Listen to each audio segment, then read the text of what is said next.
Cormier glancing right hand over the top and a left hook. Another right hand. That's a nice left to the body by John. And there's that stomp, but there's a beautiful uppercut by Cormier.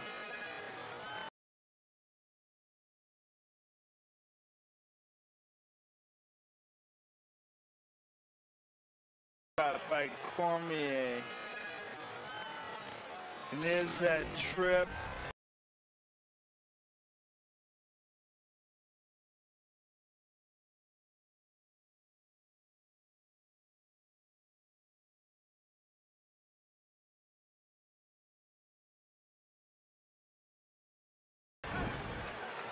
Ready? Get up. All right, here we go. Third round of a possible 5 for the UFC Light Heavyweight Championship. Daniel Cormier, John Jones.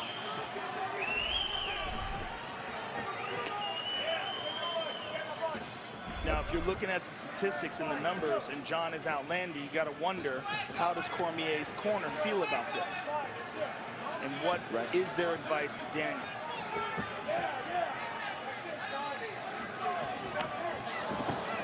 Right now, we got Jones landing more because he's longer. He's able to touch DC first, and those kicks.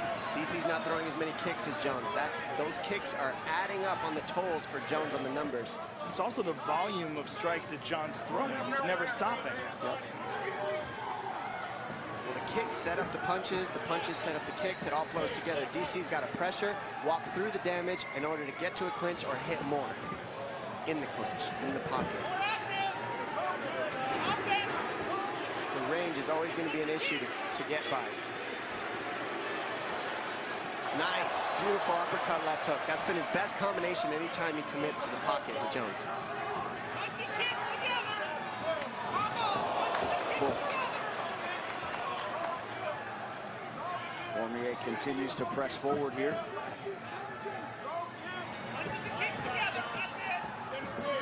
Jones keeping those eyes low.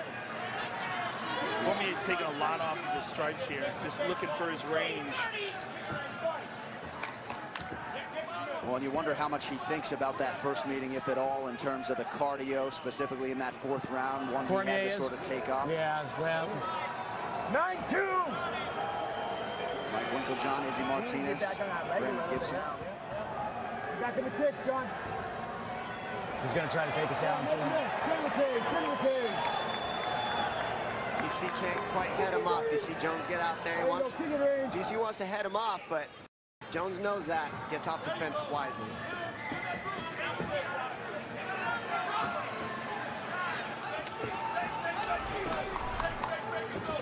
Head strike, slight advantage for Daniel Cormier thus far. And really, Jones is just being highly economical, going to the body on DC with the knees, with the low kicks, and with the body punches. It just make it, it's taxing. It adds up. Cormier once again sends Jones retreating. He's just having a hard time reaching John. Oh, John landed a high kick. He's hurt. DC was stunned by that head kick. Jones trying to press the issue here. Cormier is down. Not out yet. Cormier's in big, big trouble. And John is all over him. Here comes Johnny Bones with the ground and pound. Cormier. That could be it. Trying to survive. That's it. He's out. He's out. John Jones has done it. John Jones is back. And he is the new UFC light heavyweight champion. How about it? Wow.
A valiant effort from the now former champion Daniel Cormier, but a patient Jon Jones finds his window and closes the show. And DC is still down. That was brutal, absolutely brutal. Perhaps he was allowed to take 1 or 2 strikes too many, Joe. Yeah, and as emphatic as it gets.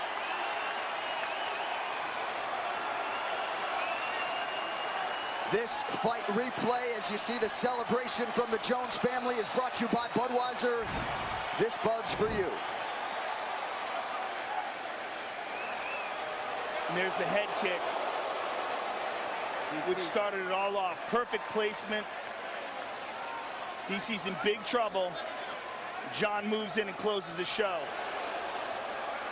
And that's just those teep kicks and the low kicks adding up.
Up. DC thought it was low, and he went high with it.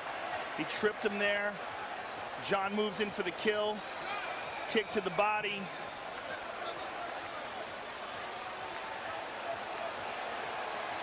And drops some horrible elbows on him. And DC's just way too hurt here to do anything about it. And he's eating some big bombs. Big John gives him every chance in the world. That's a wrap. So Jon Jones becomes the first man to finish Daniel Cormier. The celebration is on. In the corner, big win for Jackson Wink MMA tonight. Jon Jones once again sits atop this UFC light heavyweight division. And a pretty calculated approach tonight, Dominic. He bided his time, and when a window opened, he barged right through it. That was the approach of a pound-for-pound best. Yeah, that's what that approach was. And Jon Jones fought a smart fight, did everything tactically. Greg Jackson gave him great advice. Stay consistent, consistent, consistent, and over the course, it will add up, and that's what caused the demise of the fight. Not sure what Cormier's issue is right now. I think DC just wants to shake his hand. I think he's kind of out of it right now. I think he wants to just say something to Jones. I don't think he's trying to cause a problem right now. They're just trying to keep everything cool in there. Dana White wisely gets in the middle there. Cormier frustrated with something. All right, with that, the official decision is brought to you by Metro PCS, who brings you closer than ever to the UFC on a fast nationwide 4G LTE network. Here is Bruce Buffer. Ladies and gentlemen, referee Big John McCarthy has called a stop to this contest at 3 minutes, 1 second of the third round, declaring the winner by knockout. And now, and again, the new undisputed UFC light heavyweight champion of the world, Jon Bones Jones.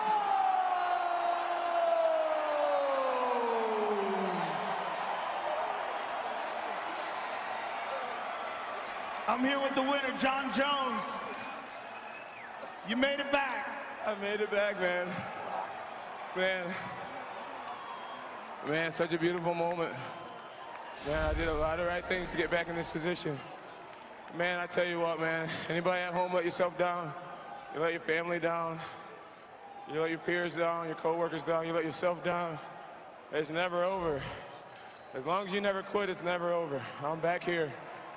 And, oh, yeah. John, with all that you've been through over the last few years, the bitter rivalry between you and Daniel, all the emotions, all the struggle, what does this feel like right now to have that belt back around your waist and hear Bruce Buffer say, and new, undisputed light heavyweight champion of the world? It feels unbelievable, man. It feels unbelievable. It's a surreal moment. Man, thank you guys. Thank you all. Everybody. All the love, all the support. I know it hasn't been easy to root for me, but I've had the most loyal fans ever. I love you all. Thank you so much. Even the haters, all the negativity, all the discouraging things that was said. I love you guys too, because you guys motivated me and pushed me to just keep fighting and to prove you all wrong. So I love you all. John, look up at the big screen and let's take a look at the end of the fight. You caught him with his head kick, and this is what started all off. Perfectly placed head kick. You saw he was hurt. Talk us through what was going through your mind when you saw that kick land and you saw his legs give out. Well, I just want to thank my coaching staff, Greg Jackson, Mike Winklejohn, Brandon Gibson, Izzy Style, Tusa, Mike Beneville. I got the best coach, Lawrence. I got the best coaching staff, Jesse, my swim coach. You know, we know that he likes to dip his head to the left, and we were banking on him to instinctually dip that way sooner or later. And, you know, I didn't throw him any high kicks, and I surprised him with that one, and it did the job. It's over, John. It's over. You came back? It is over. Yeah, you know what, Joe? I want to take this time to thank Daniel Cormier for being my biggest rival and motivator. Daniel Cormier, guys, he has absolutely no reason to hang his head. He has been a model champion, a model husband, a model father, a teammate, leader, and I aspire to be a lot more like that man because he's an amazing human being. Unfortunately, we are opponents, but outside of that, he is a true champion for the rest of his life. Congratulations, John. I hope your life from now on is nothing but good.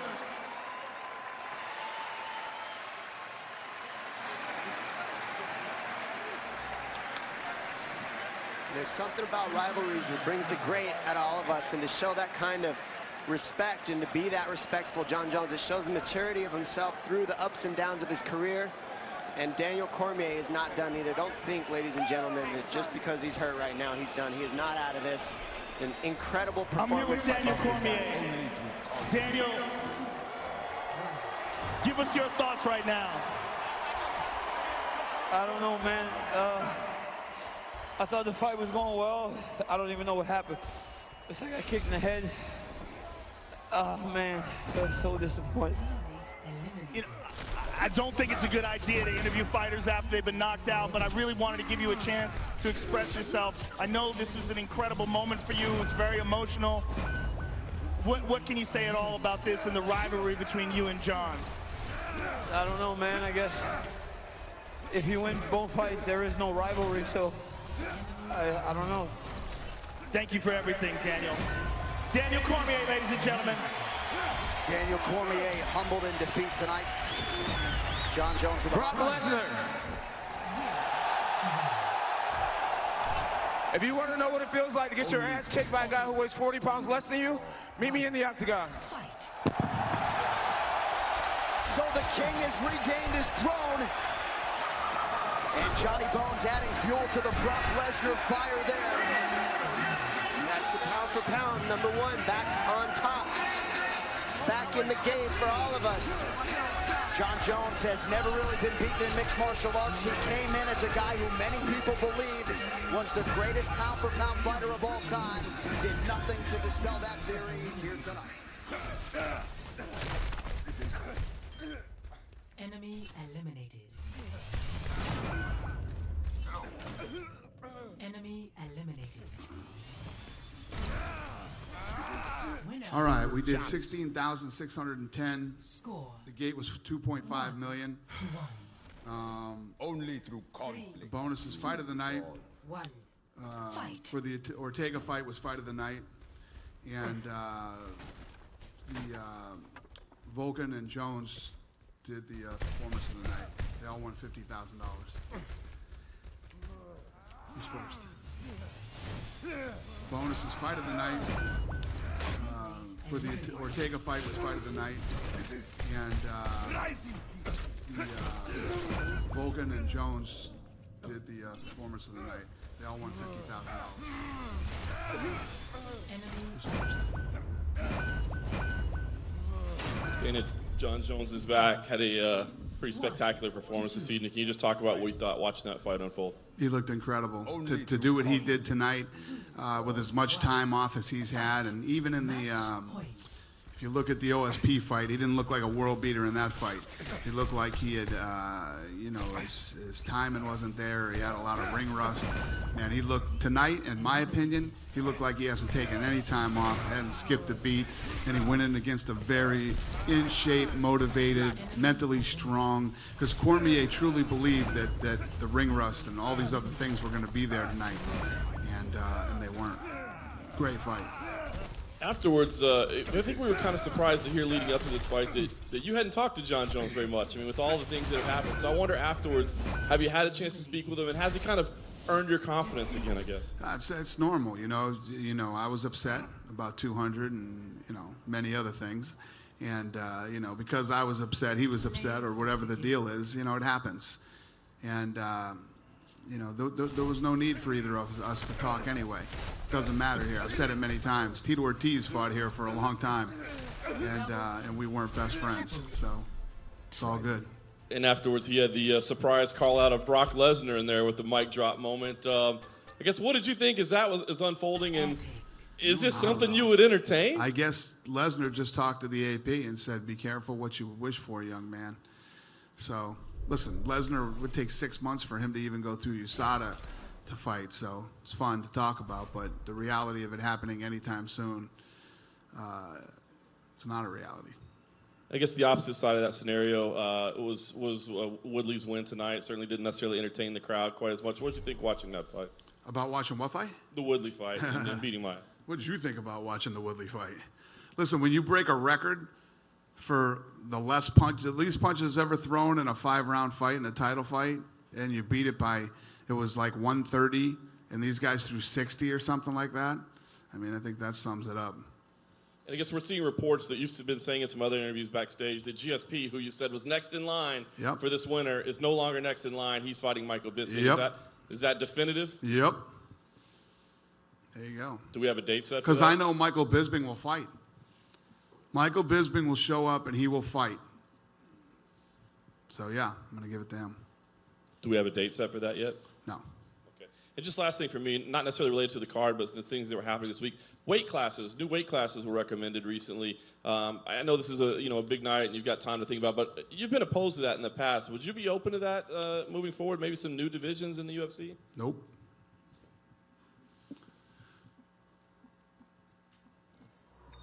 Dana, what's it mean to the UFC to get Jones back? I mean, he obviously had so many successful pay-per-views in the first place, and after this 30-month basic hiatus, being back. What about pay-per-views? Just you get Jones back as a pay-per-view draw for the company. What's it mean to the company to have him back? Tonight was a big night. Tonight is trending over 1 million buys. So it's a big night. It was a great card. It's one of the best cards we've ever done on paper and in person. So, yeah, it's good to have him back. Yeah, it's good. Can you elaborate a little bit on what your decision was on Tyron's victory? I mean, I guess he can say a win is a win, and he was up here talking about all the takedown defenses he had. He said, It is true. We just had a little talk in the back. GSP just texted me.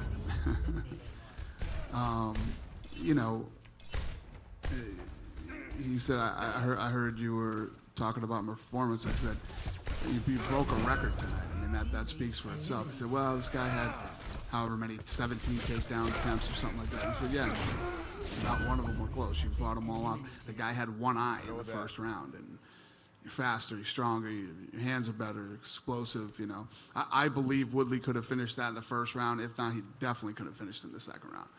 If you had a remote control for that guy, he's a freak of nature. He'd be an incredible fighter. And it's easy. Listen, it's easy to say a win is a win. When you get booed out of an arena, it means people don't want to watch you fight. And that's how you make a living. It's not good if people don't want to watch you fight. Only through Dana, can you please explain to us exactly what happened after the main event when Daniel Cormier appeared to be really frustrated and you had to say something to him? Yeah, no, he was telling me that the fight was stopped prematurely, and he was freaking out on the referee. And the reality is that Cormier was out of it and didn't really know what had happened. He didn't know he got knocked out until he saw it on the replay. And realistically, if you look at that fight, he was saying it was stopped prematurely. Could have been stopped 4 or 5 punches sooner than it was. So I was just trying to get him to calm down and relax. And then he kept saying, "Why is Dana yelling at me?" And then when he saw it on the replay, that was when he found out that he had knocked out. And how difficult was it to decide on fight of the night with Curran and Albo also on the card? Yeah, it was tough. It was tough. There were so many great fights tonight, and obviously, the Cerrone and Lawler fight was incredible. But in my opinion, I don't know what you guys think. It's but I just thought that Ortega fight was ridiculous. I mean, those guys were standing toe to toe, blasting each other. Both guys had incredible chins. Both guys were lighting each other up, and then it ends the way that it did in that submission. I felt that was fight of the night. Yeah, Dana. Yeah. You mentioned Tyron getting booed out of the arena. With George St. Pierre having such a loyal following, don't you think that fans would actually want to see Tyron actually go up against a No. GSP and lose? You ask fans if they want to see Woodley fight again. I think that would be a flat-out no. Who wants to pay to see Tyron Woodley fight again? You know, he is an absolute physical specimen. The guy could have finished that fight at any time he wanted to, but, you know, he didn't want to take the risks. You take no risks, you get no rewards. Dana, to your right. DC clearly wasn't himself in the immediate aftermath of the fight, but it looked like he was kind of put in the position and told to do the interview with Rogan anyway. Could you just clarify that? Was that the case, and what were your thoughts on that? Did we think that his interview was what?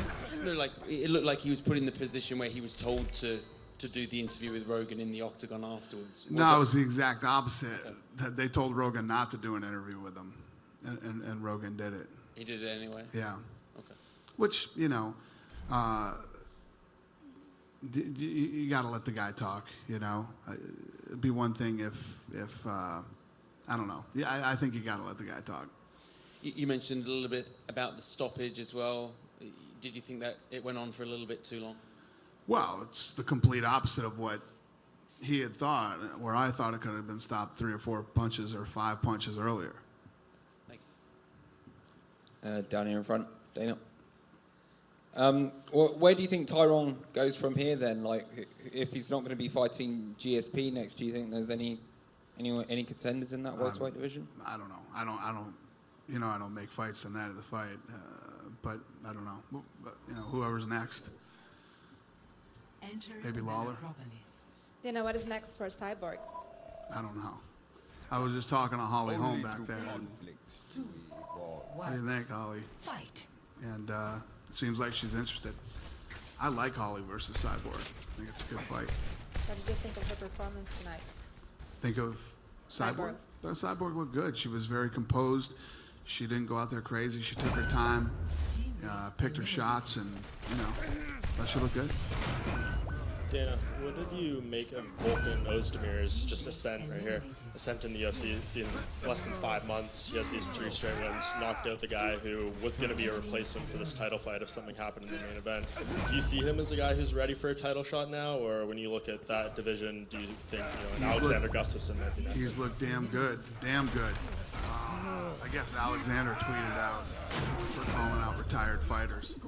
I'm right here. I'm ready to go or something. So I like to hear that. But yeah, he looked incredible. I mean, the guy's coming out, and I freaked out and jumped out. I didn't see that coming. I definitely didn't see that coming. And you guys announced the first event in mainland China today. I know you guys have been looking forward to doing an event there in a long time. What finally made this happen? What's that? The fight in mainland China? Yeah. We've been working over there for a while now, trying to get this thing done, and we finally did. It isn't easy to navigate through China. If GSP is getting Michael Bisping, I mean, there is an interim middleweight champion. Do you have any idea what you're planning on doing with Robert Whittaker? I'm so sorry, man. Say that again. Sorry, do you have any sort of plans for Robert Whittaker at this point? Robert Whittaker? Yeah. Yeah, so Robert Whittaker's knee is, you know, he took some damage to that knee, so he's going to be out for a little while. But he still does he get the winner type of thing? Yeah. Okay. Yeah. And then Brian Ortega, you know, you get talked So about. whoever wins that fight between GSP and Bisping, Whittaker will fight the winner. And just looking at Brian Ortega as a whole, I mean, he's looked so good in the octagon. I mean, he's got great hair. Is he a guy who you kind of look at as you know, being someone? He's incredible, man. His stand-up is good. He's got an unbelievable chin, and his jiu-jitsu is ridiculous off his back. And with what Cyborg did tonight, obviously her contract's up eventually. Is she someone you want to sit down with pretty soon? Who do I want to sit down with? With Cyborg. With Cyborg? She said that she needs to sit down with you guys because her contract is up. Oh, is her deal done? Not done. I think she has one more. Oh, really? Yeah. I guess I better then. Only through. And sorry, finally, one more. Daniel Cormier. Obviously, John, said some nice words about him. Cormier had said he needed to win to kind of cement his legacy. Just, you know, as the president of this company, when you look back at his 2-year reign as champion, you know, how do you want people to kind of remember him? You talking about John Jones? Daniel Cormier. Daniel Cormier? Yeah, Daniel Cormier is one of the best to ever do it. I loved how Rogan said, you know, this is basically Ali versus Frazier. So true. For MMA, 2 of the best. Daniel Cormier had never lost at heavyweight and had only lost to John Jones at light heavyweight, had defended the title. You know, but I truly believe that John Jones is the best to ever do it. I think he's the best ever. And had he not, you know, had these things go wrong in his personal life, God knows who he would have beaten, what he would have done by now. But without a doubt, the best. I mean, to come off after such a huge layoff and all kinds of issues and problems, and to do what he did tonight, man, it's just, this guy he's the best to ever do it.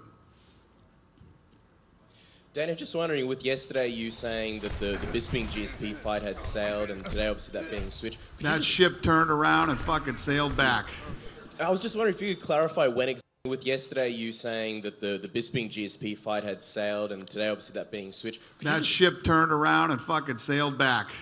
I was just wondering if you could clarify when exactly that decision was made to turn the ship fucking around. round 5. Does this affect Tara's chances in the future going forward at landing big fights if he does want to, say, fight Nick Diaz or GSP in the future? I don't know. I don't know. It definitely affected this fight. That's for sure. I know that Michael Bisping will show up and fight. No doubt about it. Dana, prior to UFC 205, you were quite apprehensive to book 3 title fights on a show. Now you've done it twice in the span of, 10 months. Is this something that people can expect moving forward, these huge events with all these title fights? And then how do you really raise the bar going forward every time and for the second half of the year? I'm so sorry, sir. What was the... Give me the cliff notes of that question. It was... Basically, will you continue to book 3 title fights now that you've done it twice successfully? Okay, 3 title fights. Yeah, I don't know. It depends. It depends on where people land, and a lot of. So when we started this year, a ton of people had just fought. We did 3 title fights on the New York card, and had a couple of stack cards back to back. Then people got injured, yada yada, and this is just the way it worked out. When it can happen, I will do it. And it seems like this fight is the biggest victory for you guys this year and been a huge success. How do you continue to raise the bar going into the second half of 2017? How can I rate the second half of 2017? Raise the bar for... Raise the bar? I don't know. Well, the crazy thing about this business is fights always pop up that you would never expect and that you would never make in a million years. If you'd have told me 3 years ago that one of the biggest pay-per-views we'd ever done would be Nate Diaz versus Conor McGregor, I'd be like, it's fucking ridiculous. How would those two end up fighting, But they did. Mayweather versus McGregor, it's crazy, you just never know. It happens. Teammate eliminated. Teammate eliminated. What's up, buddy? Not too much. How you doing? Good. Okay. So when it comes to Woodley, he's going to fight. Did you think of Robbie Lawler or is there anybody else that you're thinking of that maybe would be a good fight for Woodley? Yeah, I mean, right now, off the top of my head, I would say Robbie Lawler. He's not getting the GSP fight, but obviously the Robbie Lawler's a great fight too. As far as the Robbie Lawler-Cerrone fight, did you have it close? Did you have it for Robbie? Yeah, I had it 1-1 going into the 3rd round, and I gave the 3rd round to Robbie. Yeah, because the crowd seemed to think that Cerrone won, but it was a close fight. Yeah, I just thought that 3rd round, Lawler was pushing forward. He was throwing tons of punches. He was in his face the whole time. I thought he was in the 3rd. How did you guys score the Jones fight? I had it 1-1. Yeah, everybody. Yeah. Thank you guys. Have a great night. Do you have a question? Yeah. Enemy eliminated. One of the most controversial fighters in really history that fans don't really like seeing him called a boring fighter, but has always seemed to turn out spectators and fans and made a lot of money off of his career was a Floyd Mayweather. Would you not kind of compare the way Woodley was booed out of the arena to, a fighter like that, and how people want to see Floyd Mayweather get beat, by the bigger fighters? And Are you Woodley's agent? I'm just saying maybe a GSP could come in and appease the fans, and maybe they would want to see him beat Woodley, and that would be a big draw. Well, if he beats the two guys at 185, he can move down and beat Woodley. Cool. All right. Thanks.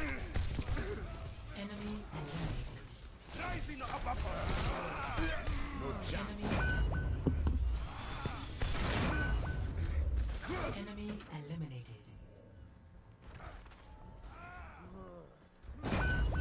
Teammate eliminated.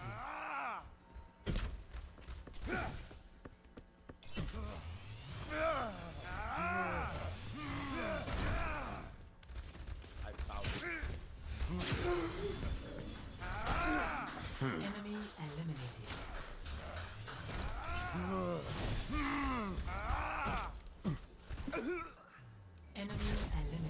How are you guys? Good. John, clearly a long journey for you to get back to this moment, and we could see the emotion immediately after in the cage, but you've had a little chance to let it soak in. I'm sure spend some time with your family. What are the emotions like right now? Man, it's surreal. It's surreal to be back here in front of you all. Just more grateful than ever. At one point in my career, just took it off for granted and just, I was just dreaded doing some things like this. And now after not having it and realizing how easily it could be all gone, not having this, I'm more grateful for every ounce of this process. Incredibly quick start to the fight tonight. Were you anticipating it to be, that much of a barn burner right off the bat? Yeah, I think, I heard Daniel say things like he wanted to show me right away that the 2 years will affect me and that I'm not meant to be here and things like that. So we knew that we knew there wasn't going to be a filling out process. We knew there wasn't going to be time for ring rest. We knew we were going to have to get straight to business, and that's what happened. You said you were going to get the finish. I mean, did you envision that type of knockout, a high kick, finishing it the way you did? Did you see that as a possibility? Yeah, we expected to finish Daniel Cormier. I said it in several interviews before the fight. There was a day in practice where we found 5 other guys who gives me the hardest time. And my coaches made me match up against all of them. They had 1 round each in 5 rounds. And I finished 3 out of the 5, which is something I have never been able to do before. I had 2 TKOs and a submission. And my coaches told me after that practice, they said, John, you are stepping into your prime, my friend. And they said it's time for you to expect to finish fights, expect more out of yourself, both in your personal life and at work. And that's what I've been doing. I've been expecting more out of myself, holding myself to a higher standard. And I feel like it showed tonight. Very classy address towards Daniel afterwards. I wonder, was that spontaneous or was it something that's been weighing heavy on you that you wanted to get out there? I mean, obviously, pre-fight build-up isn't exactly the time to do that, but was that something that just came to you all of a sudden, or had you wanted to get that out there? Well, I've always felt that way about Daniel, but it was spontaneous.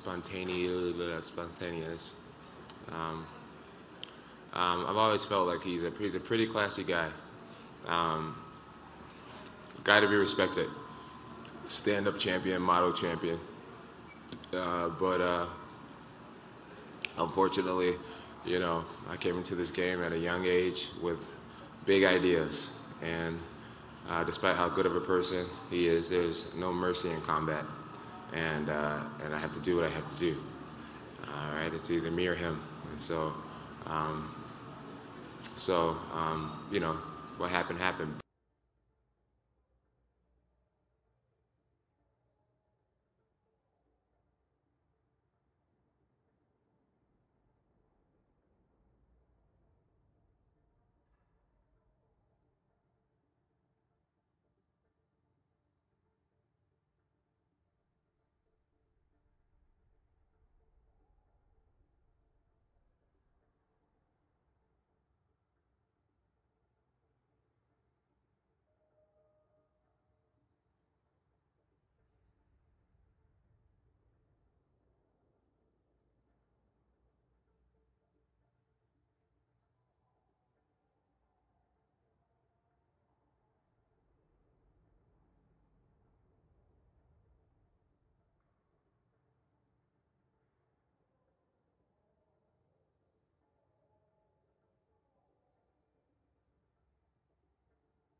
but he should be respected, and I don't think he should ever be questioned whether he was a true champion or not. In my absence, he fought two of the toughest guys in the division. He won those fights, and he carries himself like a champion. So I think that should be recognized. Last thing for me, John, the call out of Brock Lesnar, I think, was a little bit unexpected. Talk about the genesis of that, where that was coming from, and why you were motivated to do that. You know, to be honest with you, I have no clue where this Brock Lesnar situation came from, how it started. But it got serious really quick, and I started talking to my management team, first round management, and my team at Jackson's MMA. And I said, well, what do you guys think if this was to happen? And obviously my manager's like, well, it's going to be a big payday, right? That's his job, right? Make me money. But my team at Jackson's MMA, Jackson's Wink, they said, John, you can win that fight. You know, you're going to have to dig deep. You're going to have to take your self-belief to a higher level. You're going to have to earn this fight. Obviously, you're going to have to change a lot, you know, fighting at 225 or 230. But so you can do this. And so we made up in our mind that we were serious about it. And I think it'd be great for the MMA world, right? It would definitely bring more general public to the sport of mixed martial arts. And that's what we need. We need to expand our sport. And so why not be the guy to play a part in that? John, back here, what does it say about you? And you were pretty confident going in that you would perform like that tonight, but Dana was even blown away. Everybody here, to see you do that after the amount of time you've been off, all the things that you've been through. I mean, you were overwhelmed at the end, but what does it say about your overall greatness in your career that you can come back in and do what I don't think anybody could come back in and do tonight? Thanks. Yeah, man. You know, we made a shirt that said "Unbroken," and I've made that my kind of life motto or slogan, whatever, just to be unbroken and to believe in believe in your dreams, despite you know how you get sidetracked in life. Just to remember why we started this and remember how great we all can be, and yeah, man.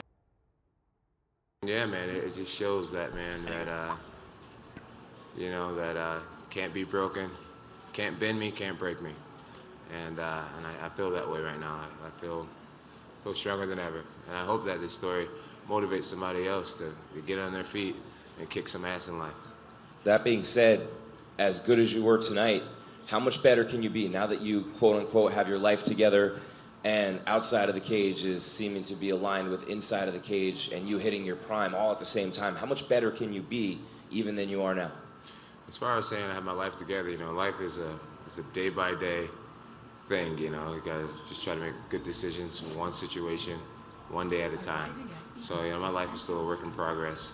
But I feel like I can be much better. Tonight, defensively, I felt like that I wasn't the sharpest. I got caught with some really, really big punches, some big hooks. Thank God for blessing me with a good chin. Yeah, I feel like the best is yet to come. You know, at age 30, I feel like I'm in my physical and mental prime. And just believing that will allow me to train at a higher level and just expect more out of myself. So I feel like my best years are still ahead of me. And I think it should be very scary to a lot of these light heavyweights that I'm still the youngest guy in the division, and we'll be here for a long time. Hey, John, right here. I think Kevin started first. I was quick. Respect your elders. Always. Congratulations, John.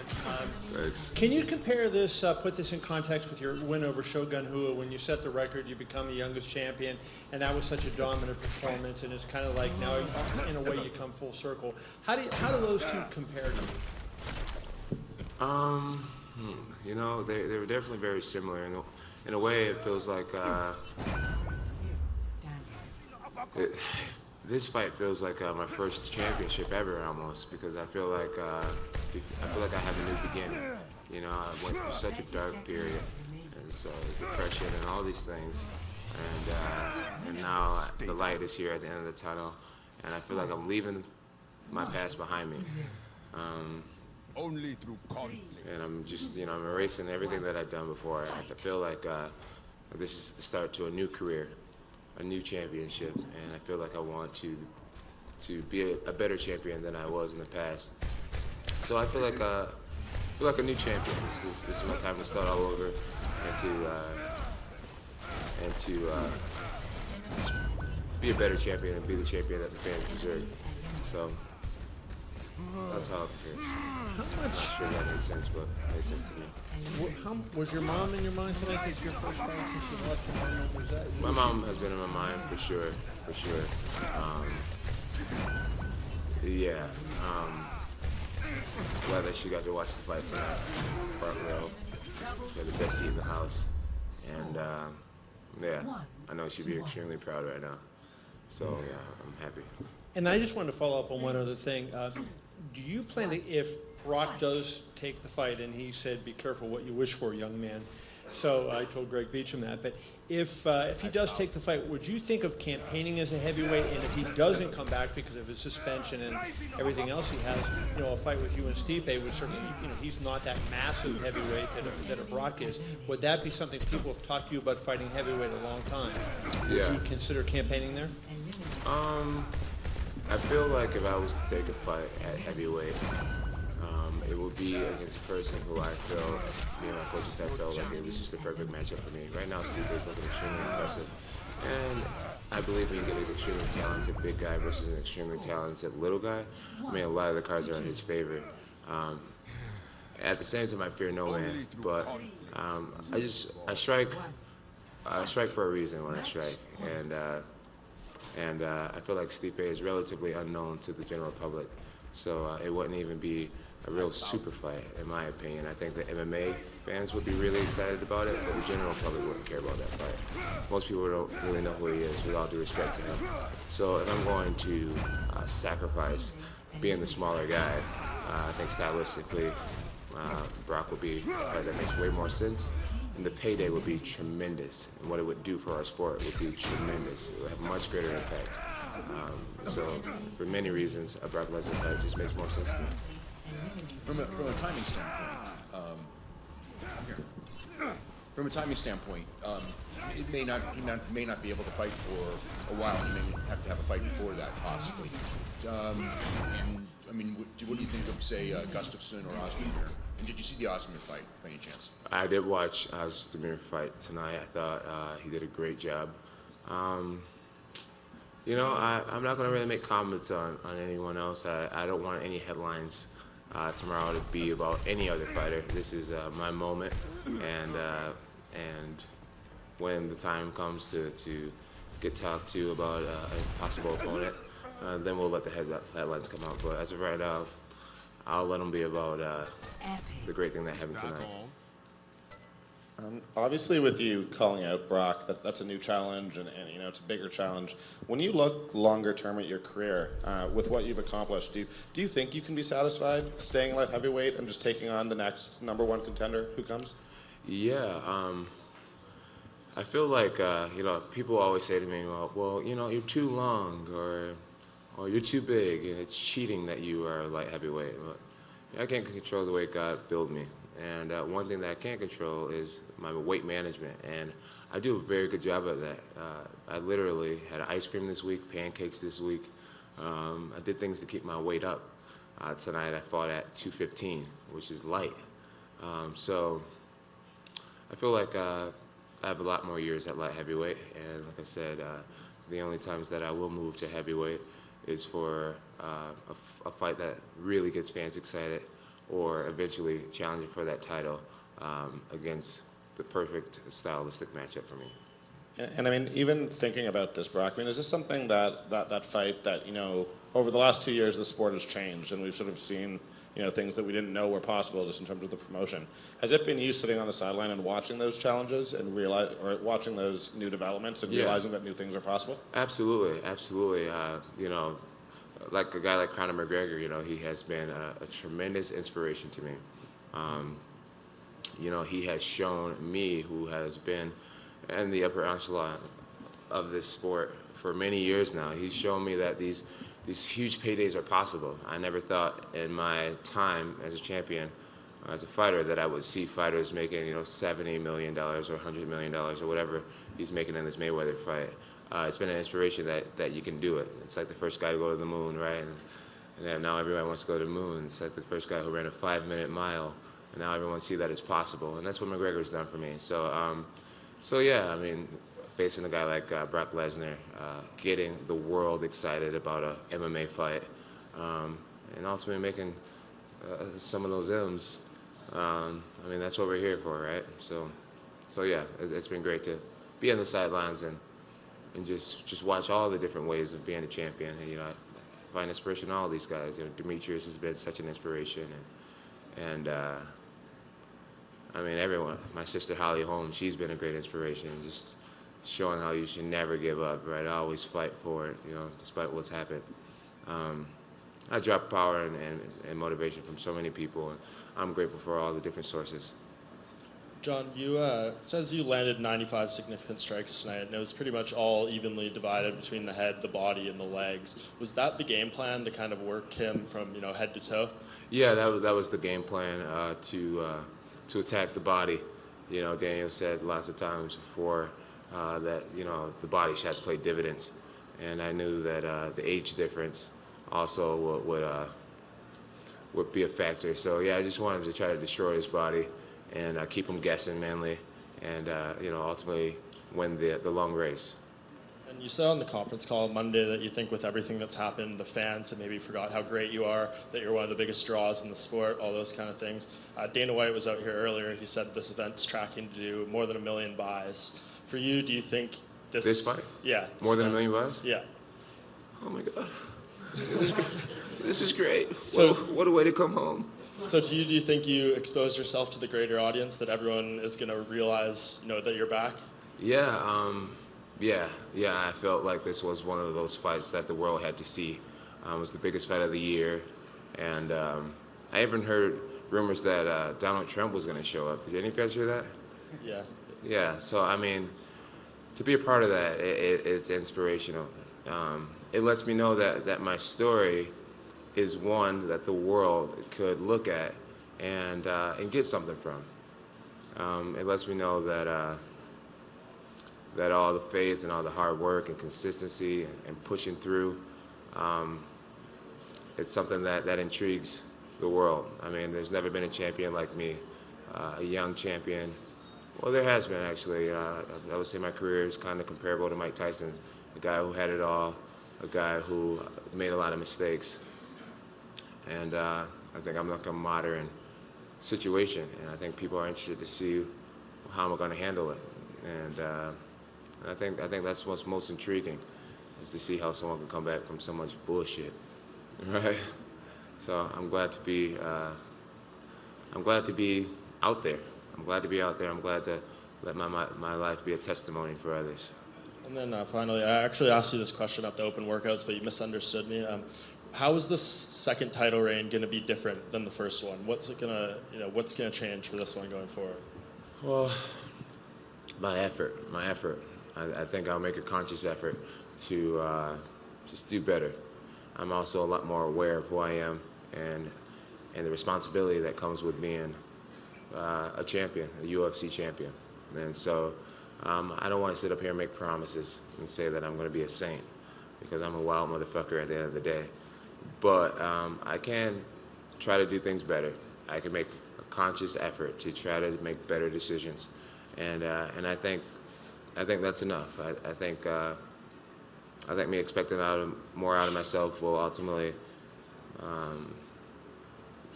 lead me into just being a better champion. I want to go and see my family and hang out, so I'm going to take off. Oh, look, you got a big old smile, so I'm going to give you your last question. Yeah, first of all, congratulations, champ. You look like you sir. haven't spent a day out of the ring, out of the octagon. Thanks. And not only do you look like that, you look like you improved. Why, stylistically, do you think a fight with Brock Lesnar would be super exciting as a super fight to the fans? Well, I just think it's a winnable matchup. Obviously, Brock Lesnar has millions of followers outside of MMA, so that's huge for our sport. kind of steal some of those followers. I feel like Brock, you know, he has a pretty limited game, and I just think it's a winnable fight, and there's just so much reward that's involved, and I just want to do it. And one more question. The one fight stylistically that the fans have been wanting to see for a while, and I know you said you didn't want to fight, what is a guy like Anderson Silva? Would you ever consider making that a super fight in the future? No, I have no interest in fighting Anderson Silva. Anderson Silva has been my inspiration for so many years. He is aging, and he is still magnificent. But I would never want to defeat Anderson, and I would never want to be defeated by Anderson. I would love to just have that open vibe that we have, where we can call each other, we can be there for each other, we can support each other for years to come. There's something awesome when you go from being idolizing someone to that person being your friend,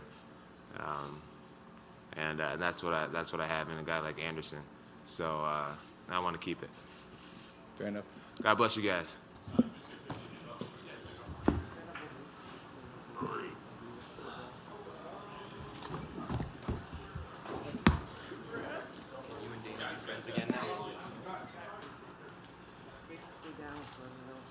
Look at this guy.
Get better and make sure I'm in better shape. And if I'm in better shape and can get in people's faces for 25 minutes, and I think I'm could be the best.